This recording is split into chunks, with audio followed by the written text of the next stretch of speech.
cues, visuals, and lists to help support those areas where they struggle. That's like my number one rule when I'm feeling overwhelmed with my to-do list and I have like so many things on my brain and I'm like bing, bing, bing, bing, bing, back and forth between all the things, all my 47 tabs because they're all open at all times. Literally on your computer. Yep. There's that many, and I have probably. like 400 on my phone as well. I hate that so It's a much. problem. I know. But what I'll do is when I'm feeling stressed out or overwhelmed, I'll just write everything down that I need to do and just start checking them off. Because most of the time, it's not that bad. It's not that much. It's just I need to see it and I need to check it off. Yep.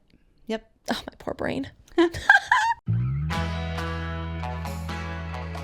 I'm Rachel. And I'm Jessica, and this is All Things Sensory by Harkla. We are both certified occupational therapy assistants, and together with Harkla, we are on a mission to empower parents, therapists, and educators to help raise confident and strong children of all abilities. On this podcast, we chat about all things sensory, diving into special needs, occupational therapy, parenting, self-care, overall health and wellness, and so much more.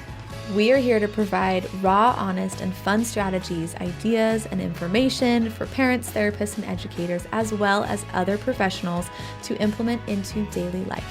Thank you so much for joining us. Real quick, before we jump into today's episode, we want to let you know that our back to school sale is officially happening, and you can access all of our digital courses and our physical products at a discount. All of our physical products are 15% off, and all of our digital courses are 20% off for the 2 weeks of this back to school sale. That includes our brand new redone classroom course that just launched. You'll definitely want to check that out. If you are an OT practitioner, you can earn continuing education units from our 4 main digital courses. And since they're on sale right now, it's the best time to snag them. And don't forget to stock up on your favorite sensory products like the compression swing, the lap pad. Those are great for the school setting, as well as the weighted vest, the weighted blankets, the body sock. Just grab them all because they're all on sale right now. And we recently launched a new color of the compression swing, so you can now get it in 2 color options. Blue and the same color as my hair. Great. We love it. We're obsessed. Let's jump into today's episode. Welcome back. Hello. We're so happy to have you here again today. We're talking about executive functioning in the schools. What the heck is executive functioning? It's kind of, I feel like it's a buzzword lately. I'm hoping that it actually is a buzzword, but executive functioning, it really describes those underlying skills required for successful work, successful academics, successful daily functioning. It's a big part of ADHD as well. Things like planning and organizing, gathering your materials for a project, managing your time, knowing how much time to spend on this before moving on to this, gathering everything you need to take home to work on a project at home. Impulse control. I always forget about impulse control. That's a big one. Emotional regulation. Yep. Really, executive function skills live in our prefrontal cortex. And I think the newest research is showing that our prefrontal cortex isn't even fully developed until our mid to late 20s. I believe it. So when we're working with our children, playing with our children, working with students in the classroom, we have to remember that they're going to make mistakes. No. Their executive functioning is not fully developed yet, so they do still need help. And sometimes I have to remind myself this, especially because my son does not have ADHD or any other diagnosis. He's, what we would consider neurotypical, but he still struggles with executive function sometimes because he's only 10 years old. So he forgets things sometimes. He is disorganized sometimes. He struggles with impulse control sometimes. And me too. Yeah, right? We all do. Let's be real. But so I think that that's important to keep in mind when we're talking about this topic of executive functions in the schools, is that even our neurotypical kids are going to struggle. Our students, since we're talking about schools, but our students with ADHD or sensory processing disorder, our autistic students, chances are they're going to struggle a little bit more in certain areas of executive functioning. And so we want to make sure we set them up for success by teaching them strategies, providing modifications or accommodations when necessary. But I just think it's so, like you always say, have empathy. So important to have empathy with our students because they're still learning. Yeah, my biggest thing with these executive functioning, to kind of piggyback on what you said, is executive functioning skills are teachable. You can teach kids these executive functioning skills. You can provide accommodations in order to help build their executive functioning skills. We want to be doing that. Even just talking out loud about what we're doing in certain situations. Oh, we have swim class today, so we need to make sure that we have all of our swimsuits. We need to have all of our swim diapers. We need to have our snacks all packed. Can you help me pack what we need in order to go to this location? Like, that is an executive functioning skill in Setting and of a itself. reminder for what time to leave the house. Yep.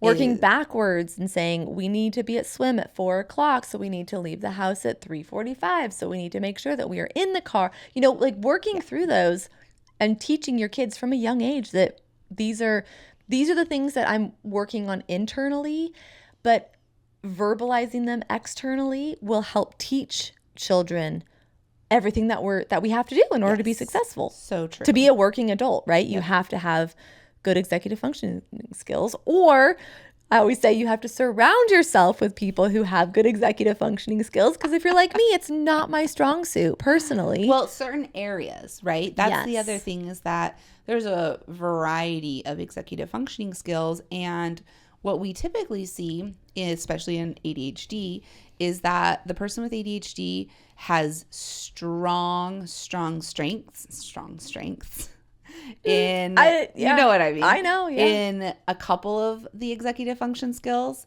And then there's a couple of executive function skills where they're significantly weaker. And so when we look at it from that standpoint, you build on the ones that you're already strong in, and you set up tools and modifications and accommodations for the ones that you're not as strong in. Exactly. So, Yeah. anyways, I feel like we veered off topic a little. I just think understanding, because the concept of executive functioning skills, no one really, unless you're like an expert in this area, it's so abstract. It's so hard to really visualize what the heck are executive functioning skills. You know what's so interesting? So as I've been working in the clinic and we've been updating how we do our documentation, we started doing a certain thing in our SOAP notes. Clinicians will understand this. And one thing that I've been starting to implement in my notes is listing out the specific executive functions that we focused on in that session. Ooh. And what I'm finding is that everything I'm doing in my treatment sessions with my clients relates back to executive functions. I'm working with some non-speaking clients, and when they have to communicate with me, that's an executive function skill. When they have to ask for help, that's an executive function skill. It's problem solving. When they need to tell me that they need a drink of water, that's an executive function skill. Like, everything we're doing relates back to executive functioning. And it's just blowing my mind as I'm doing my notes, my documentation every day, that I'm like, whoa, that was executive functioning. Yeah, and that's why I think it's so helpful to veer off from our original. We're not veering off, but we're just like sidestepping. Why it's so important to sidestep, because it is such an abstract concept for a lot of people, especially parents who have no idea about this. But I'm sure that you can relate to a lot of these areas that, either your child is struggling in, or you are struggling in, or maybe you're learning about. But having that understanding and that empathy, like Jessica mentioned earlier, for her son who's 10, who still forgets things, or, whatever it is, you're like, oh, right, because we need to teach you this. We need to practice. We need to make sure that this is something we're aware of, that we're working on. Yep, totally. So anyways. So looking at executive function skills in the classroom specifically. In order for students to be successful in the classroom, they need to use their executive function skills to focus and pay attention, to organize their desks, their backpack, their materials for a project. They need to have impulse control in the classroom and during social situations. They need to have initiation to be able to start tasks.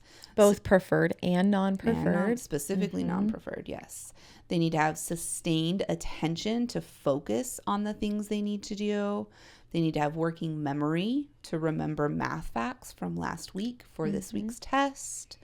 They need to have time management skills, especially in the older grades. Time management, organization, planning, Visualization, goal setting. Oh my gosh. So, I mean, especially because we think about schools, it's academic based. They're learning new skills. They're learning new things. They're using the higher centers of their brain. It's all executive function based. Yeah. So when a student struggles with the executive functioning skills, the tasks in school, those academic-based tasks in school, will generally be more challenging. They'll either fall behind, they'll either be naughty and act out because it's hard for them. They'll drop out, maybe as they get older, unfortunately.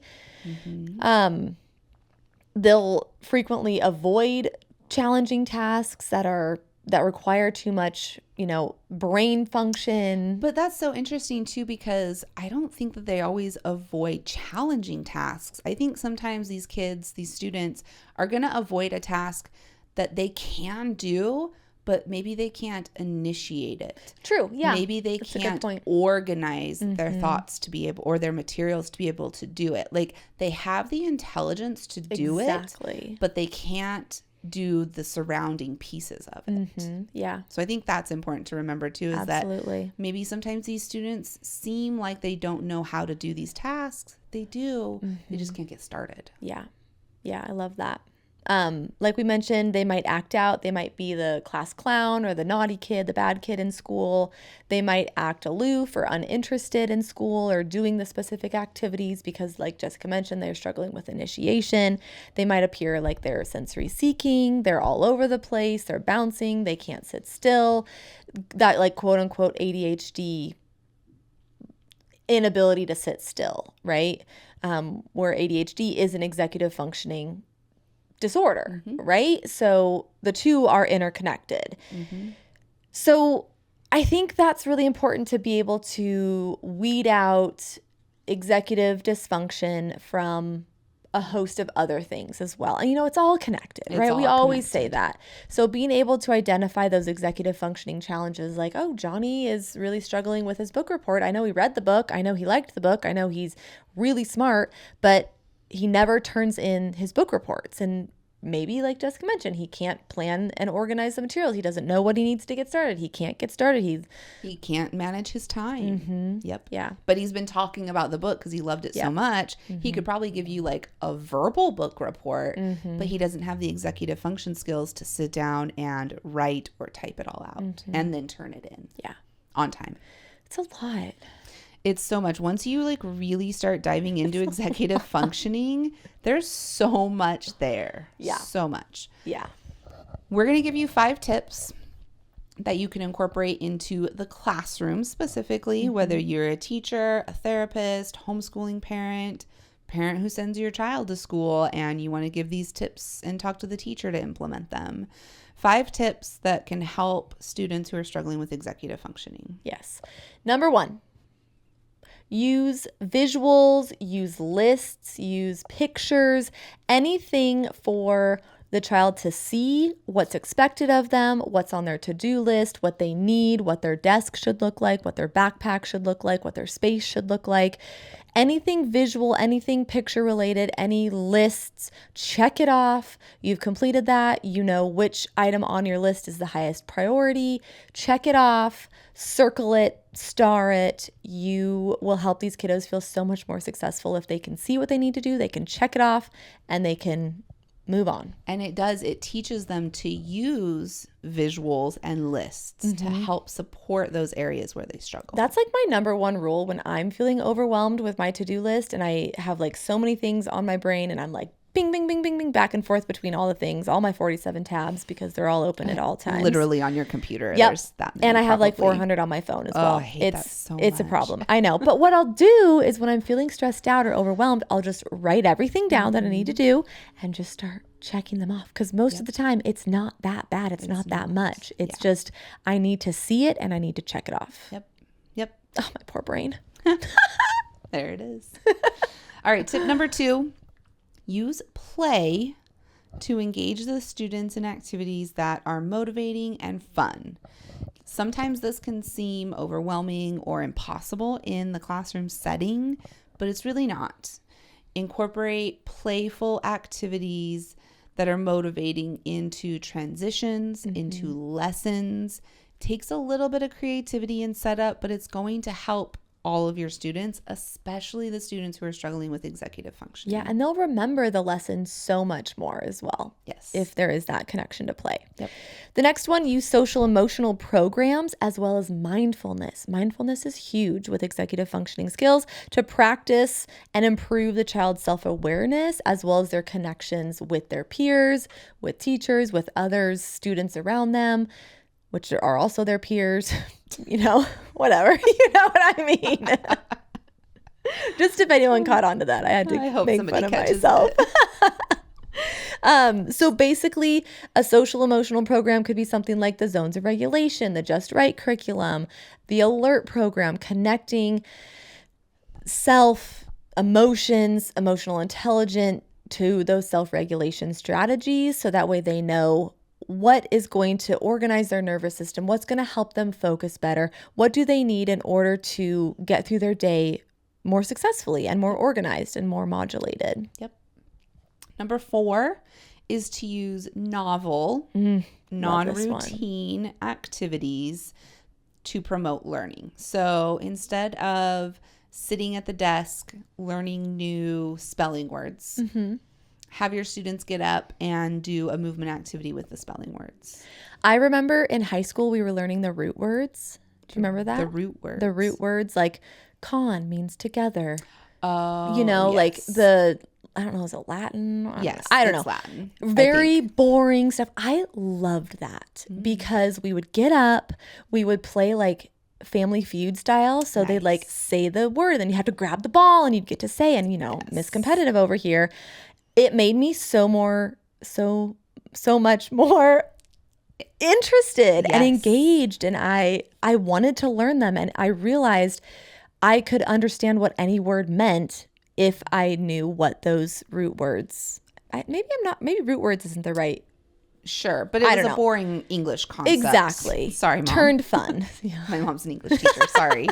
I think that's so important. Yeah. So this, it was new. It was different. It was novel. This lesson that your teacher could have given seated at the desk, just lecturing. Instead, they had the entire class get up, play a game. Chances are every single student remembered more information. They were more engaged. They're talking about it how many more years later. Mr. Davis, see you. Because of that, right? Yes. So put together some different games and activities to learn these new concepts, to learn these boring, lectures. Yeah. And your students, especially your students with executive function challenges, are going to have better working memory, better attention. It's going to be fun. Yes. Yeah. So there you go. Last one, another personal tool, using high intensity interval training, getting your heart rate up, any activity that boosts dopamine. Any physical activity. Physical exercise, especially doing this before a boring lecture or a lesson. I feel like we should apologize to all the teachers. We're not trying to call your information not boring. Just, you know what we mean. Yes. Thank you. I just was thinking that some teachers are going to be mad at us. Please don't be offended. We love you. We appreciate you. Yes. But incorporating activities that get your heart rate going, that boost the dopamine, especially before those non-preferred lectures that maybe require more brain power to really focus. Research has shown such positive benefits from those high intensity interval training exercise. And it doesn't have to be long. It's like 5 to 10 minutes. You don't if want that, them to be long. Quick jumping jacks, burpees. Oh, can you do burpees in the classroom? Yes, totally. Twist and turn, spinning, jumping, running outside, doing a lap really quick, going up and down the stairs, anything to get your heart rate up that boosts dopamine.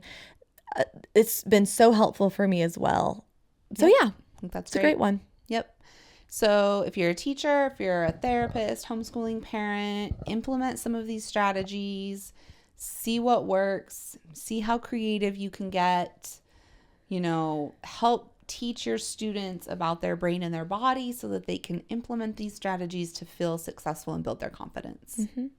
And of course, if you are a parent and you are concerned with your child's executive functioning, their ability to get through their day, when in doubt, rule it out, get an OT evaluation, find someone who specializes in executive functioning, take a course, learn about it, however you can support them. Don't hesitate to reach out if you need resources as well. And if you're a teacher or a therapist working in the schools, we have a full classroom course. It's a digital course. It's go at your own pace. We teach you why sensory processing is so important for our students, why primitive reflexes are important, and how to incorporate sensory strategies into the daily classroom routine to help your students succeed. So that's a course for teachers and therapists. And we also talk a lot about executive functioning. We have a whole module on executive functioning in the course as well. Yep. That's it. That's it. Okay. If you're watching, don't forget to take a screenshot. Tag us on Instagram at All Things Sensory Podcast. Watch on YouTube, listen on wherever you're listening, and we'll plan on seeing you next week. Okay, bye. Thank you so much for listening to All Things Sensory by Harkla. If you want more information on anything mentioned in the show, head over to harkla.co/podcast to get the show notes. If you have any follow-up questions, the best place to ask those is in the comments on the show notes or message us on our Instagram account, which is at harkla_family or at All Things Sensory Podcast. If you just search Harkla, you'll find us there. Like we mentioned before, our podcast listeners get 10% off their first order at Harkla. Whether it's for one of our digital courses or one of our sensory swings, the discount code SENSORY will get you 10% off.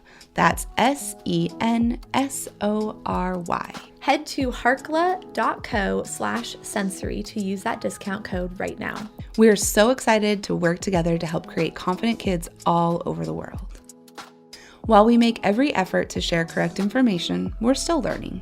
We will double check all of our facts, but realize that medicine is a constantly changing science and art. One doctor or therapist may have a different way of doing things from another. We are simply presenting our views and opinions on how to address common sensory challenges, health-related difficulties, and what we have found to be beneficial that will be as evidence-based as possible. By listening to this podcast, you agree not to use this podcast as medical advice to treat any medical condition in either yourself or your child. Consult your child's pediatrician or therapist for any medical issues that he or she may be having. This entire disclaimer also applies to any guests or contributors to the podcast. Thanks so much for listening.